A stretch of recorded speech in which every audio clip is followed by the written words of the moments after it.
Бекмамат Осмонов атындагы Жалал-Абад мамлекеттик университети, Жалал-Абад колледжи,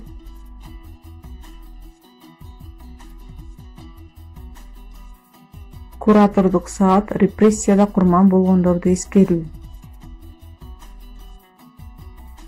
БКМБ 0120 тайпасы. Куратору Нурматова Майрамгүл Нарбековна. Куратордук сааттын максаты: ата-бабаларды эскерүү күнүнүн маанисин билесиңер. Октябрь революцияларынын мааниси, алардын дүйнөлүк тарыхта, анын ичинде Кыргызстандын тарыхына тийгизген таасирин түшүнөсүңөр.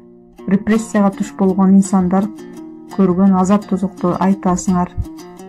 Тарыхый оор учурларды эске алып, Кыргыз Республикасынын 2017 жылдын 26 октябрынын номер 231 жарлыгынын негизинде 7-8 ноябрь тарых жана ата-бабаларды эскерүү күндөрү деп жарыяланды. Бул күнү биз өлкө тарыхында эң маанилүү жана кайгылуу мезгилдерди эскеребиз. Орто Азия чөлкөмүнө илгип бейли жеткен, анан да жаңы бийликтен Кытайга жабылып качкан кыргыздарды мекенине кайтаруу, алардын орус бийлиги тартып алган жерлерин ээлерине кайтарып берүү аракети кандай болгону арадан бир кылымга жакын убакыт өткөндөн кийин ачыкка чыкты. Башында мындай гуманитардык иш-аракеттердин баары большевиктик бийликтин энчисине ыйгарылып, коммунисттердин карапайым калкка камкордугу катары сыпатталчу. Орусиялык архивдердеги айрым маалыматтар боюнча Кыргызстандын түндүгүндө жашаган калктын 150 миңи Кытайдын Шинжан провинциясына качып, анын 90 миңге жакыны жок болгону маалымдалат. Тирүү калгандарды кайтарып алуу үчүн 1917 жылы февралда бийликке келген Орусиянын убактылуу өкмөтү 11,2 миллион рубль акча бөлүп, анын кыйласы Кытай өкмөтүнө берилген. Иши кылып, жаңы бийлик жок жерден азапка башым алынган калкты жерине кайтаруу, аларга колдоо көрсөтүп, жөлөк пул төлөө боюнча бир топ иш-аракеттер жасаган. Ошол убактылуу бийликтин келишине үмүт артып, жерине кайткан кыргыздардын кыйласы Кытай жериндеги ачарчылыктан, боо түшүп кырылуудан аман калган. Маселен, Совет мамлекети 139 адамды кулчулуктан куткарып, кытайлыктардан сатып алган. 1920 жылы Нарын аймагына Кытайдан 300 миң качкын келген. Көл кылаасы менен чүйдөн орус мужуктарына тартылып берилген 460 миң теше жер ээлерине кайтарылган. Качкындарды жергиликтүү эл Кытай бийлиги жактырбагандыктан кыйналып, кысталып барган элдин көбү кырылып, аман калгандар бир баштыгунга балдарын сатууга, өздөрү кул болуп улууга мажбур болушкан. Орусияда удаа кош революцияны жоголуп бараткан кыргыз калкын сактап, аны башка союздук республикалардын катарына кошулушуна, улут катары өнүп өсүшүнө тийгизген таасири зор. Бирок ошол эле учурда Совет бийлиги кыргыз интеллигенциясынын каймактарын жок кылып, расмий эмес маалыматтарга караганда 50 миңден ашуун кыргызстанды атып асып жок кылып ийген. Бул процесс карама-каршылыктуу татаал жүргөнүн ачыкка чыгарат. Сталиндик репрессия тарыхта калган кара так. Кыргызстанда мындан 83 жыл мурунку сталиндик репрессия курмандыктары эскерилүүдө. Көпчүлүк тарыхчылардын пикиринде Кыргызстандан 40 миңге чукул киши 1937-38 жылдардагы сталиндик репрессиянын курмандыгы болгон. Кыргызстан эгемендик алган жылдардан кийин 1938 жылы улутчул эл душманы деген жалаа менен аталган 137 адамдын сөөгү көмүлгөн жер табылган. Сөөктөр кайра жерге берилип, ал жер Ата бейит деп аталды. Табылган сөөктөрдүн арасында атактуу жазуучу Чыңгыз Айтматовдун атасы Төрөкул Айтматов да болгон. Ата бейит деген атты жазуучу сунуштаган экен. Ата бейит кылмыш өлкөлөрүнүн ичинен даректүү жана далилдер менен табылган репрессия курмандыктарынын бирден бир көрсөтөнү. Атасынын айткан аманатын жарым кылым сактап жүрүп, кийин Кыргызстан эгемендик алган жылдарда тиешелүү кишилерге айтып, Ата бейиттин сырын ачкан Бүбүйра Кыдыралиева. Ал жерди казганда 30-40 сантиметрге жетпей биринчи баш сөөк табылган. Эң наанымдуу далил казган учурда табылган атууга чыккан соттун өкүмү тууралуу билдирме болгон. Атылган кишилердин сөөгүнүн ирети жок эле, биринин үстүнө бирин таштай беришиптир. Анын баш сөөктөрүндө ок тешкен жери биринчи далил болду дейт. 137 адамдын сөөгү казып алуунун башында турган тарых илимдеринин кандидаты, коопсуздук кызматынын ардагери Болот Абдрахманов. Кыргызстандын аймагында бир эле Ата бейит эле эмес, сыр ачылбаган ондогон мындай жайлар болушу мүмкүн экени, алар казуу, тактоо, изилдөө иштерин талапкыларын тарыхчылар белгилеп жүрүшөт. 1937 жылы 31-июлда СССРдин тарыхындагы эң үрөй учурган документке кол коюлган. Ал документ НКВДнын номер 00447 жашыруун оперативдүү буйругу эле. Теориялык жактан алганда массалык террорго Сталиндин тезиси негиз болуп берген десе болот. Ал 1928 жылы 9-июлда Борбордук комитеттин пленумунда социализмге алып бара турган таптык күрөш солгундаган жок, кайра күчөп жатат деп айткан. Бүтүндөй Советтер Союзунун бардык чөлкөмдөрүндө репрессия кеңири жайылып ишке ашкан. Биринчи жолу массалык түрдө кишилерди атуу 1937 жылы 2 августта Ленинграддын алдындагы Ливаш полигонунда жана 8 августта Подмосковьеде Бутов полигонунда орун алган. Ушул эки гана жерде 45 жана 20 миң киши атып өлтүрүлгөн. Башында бүт өлкө боюнча 76 миң кишини атууга өкүм кылып, 200 миңдей кишини ГУЛАГ жазасына тартуу планданган экен. Бирок обкомдордун секретарлары жана НКВДнын жер-жерлердеги баштыктары лимитти көбөйтүү тууралуу өтүнүч келтиришет. Белгилүү болгон маалыматтарга караганда Сталин эч кимдин өтүнүчүн четке каккан эмес. Жалпы жолунан 1937 жылдын августунан 38 жылдын ноябрына чейин 1.548.366 киши камакка алынган. Алардын 1.344.923 сот жообуна тартылып, 681.692 киши атылган. Орточо алганда күнүнө 1,5 миң киши атылып турган. 1930 жылы башталган репрессия кыргыздын көптөгөн тынчыкма азаматтарынын башын жуткан. Ошол биздин чыгаан инсандардын өмүр баяны, алардын ошол күнгө туш келген тагдыры жөнүндө группамдагы кыздардын баяндамасына көңүл буруңуздар.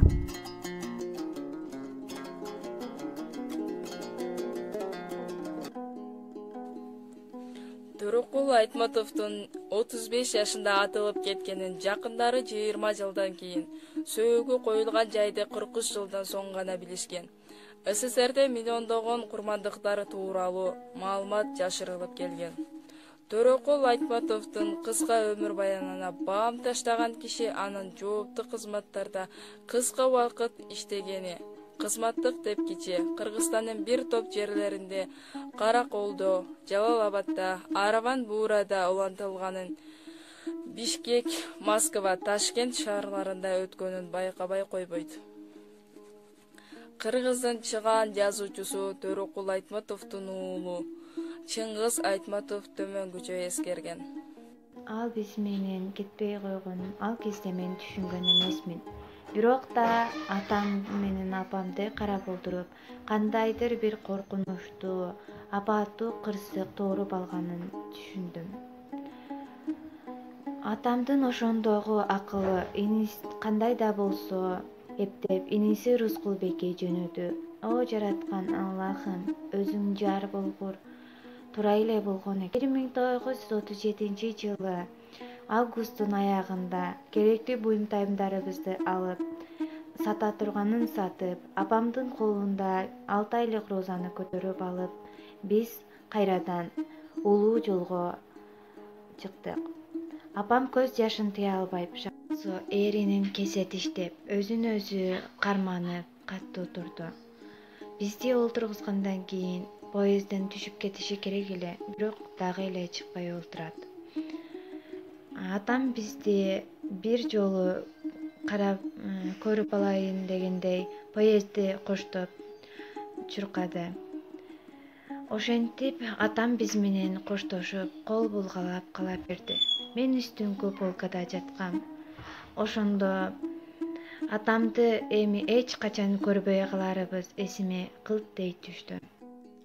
Кыргыз тил илиминин түптөөчүсү, жазма адабиятыбыздын негиз салуучусу, акын, драматург, агартуучу, коомдук ишмер, реформатор жана биринчи профессор Касым Тыныстанов туп-туура 81 жыл мурун жалган жалаа кабылып атууга кеткен.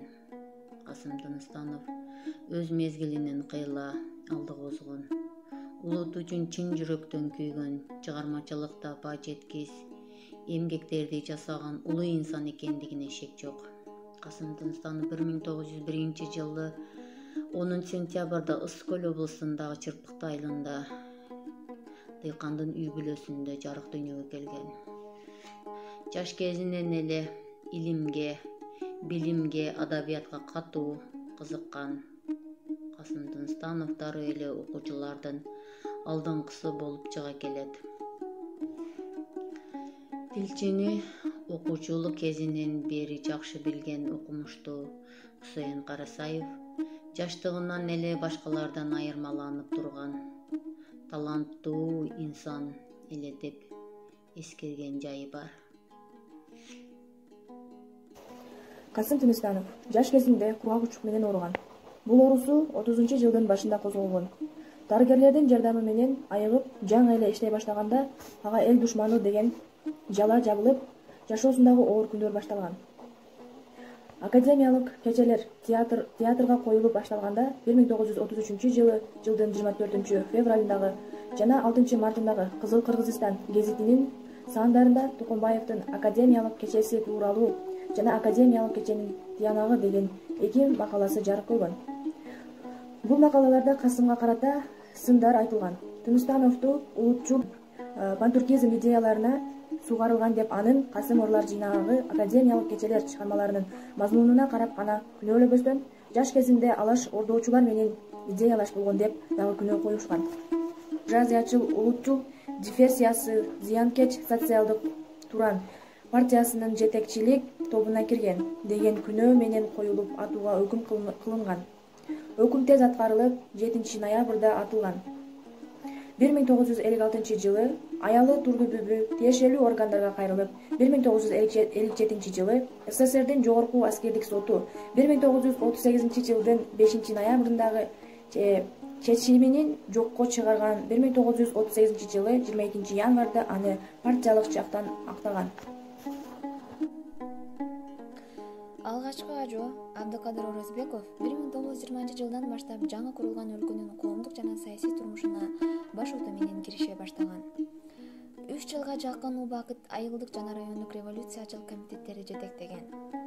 Андан соң Ош аймактык эмгекчилер советинин жер бөлүмүнүн башчысы катары кызмат өтөйт.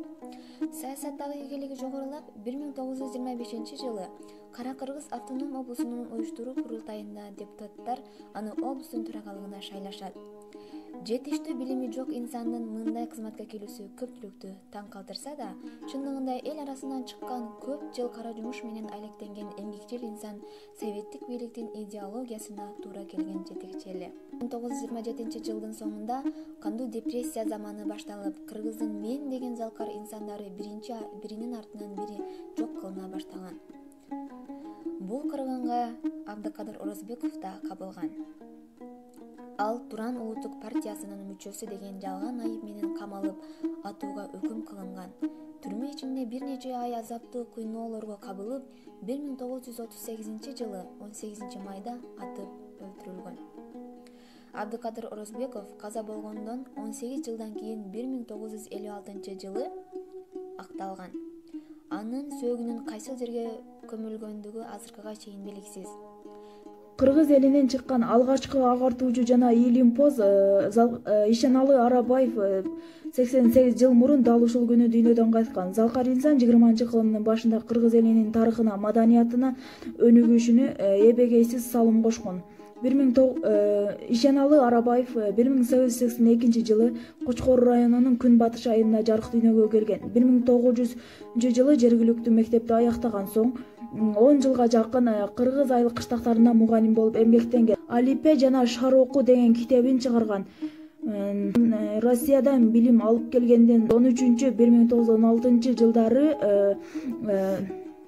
Көл жана Нарын аймактарына мектеп ачып, элдин сабатсыздыгын жоюу үчүн жанурап эмгек кыла баштаган.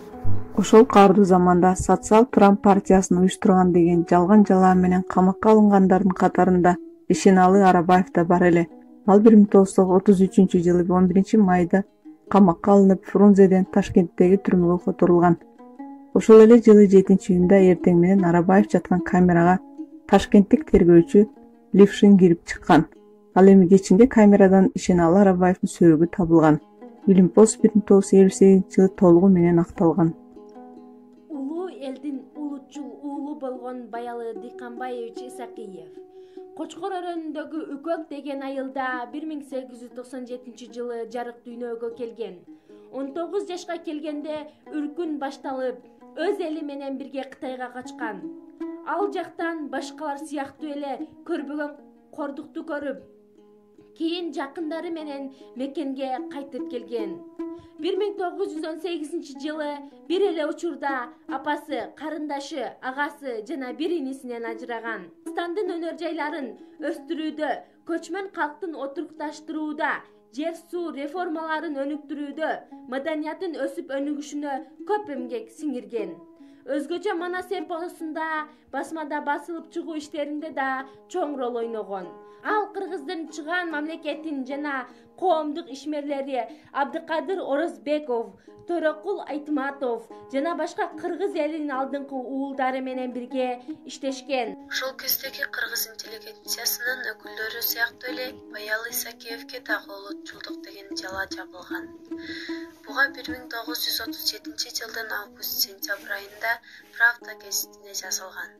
Буржуазиялык улутчулдар жөнүндөгү макала негиз болгон.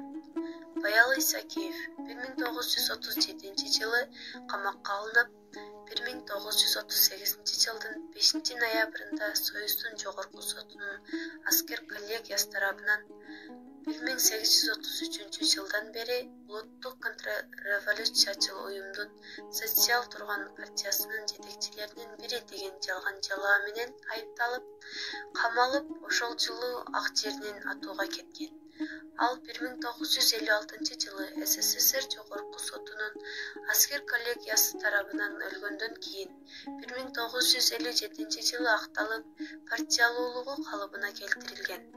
Бишкектин Чордунундагы Тарых музейинин чыгыш ыктасында Баялы Исакеевдин айкели тургузулган. Анын ысымы Кочкор районундагы кыштакка берилген. 1930 жылы Украина, Казакстан мамлекеттеринде ачкачылыкта миллиондогон элдер көз жумган. Кыргызстанда жыйналган дандайниктерди Москвага жөнөтпөй койгон. Чоңдордун жогорку жактан айтканына карабастан Москвага дандайниктери жөнөткөн эмес. Ошондон тартып Абдрахмановду улутчул деп 1930 жылы Компартиясынан чыгарышкан. 1937 жылы ал камакка алынган. Ага антисоветтик террорист деп күнөөлөрдү коюшкан. 1938 жылы 5 ноябрда өлтүрүлгөн. Ал эми 1958 жылы Жусуп Абдрахманов толук кандуу акталган.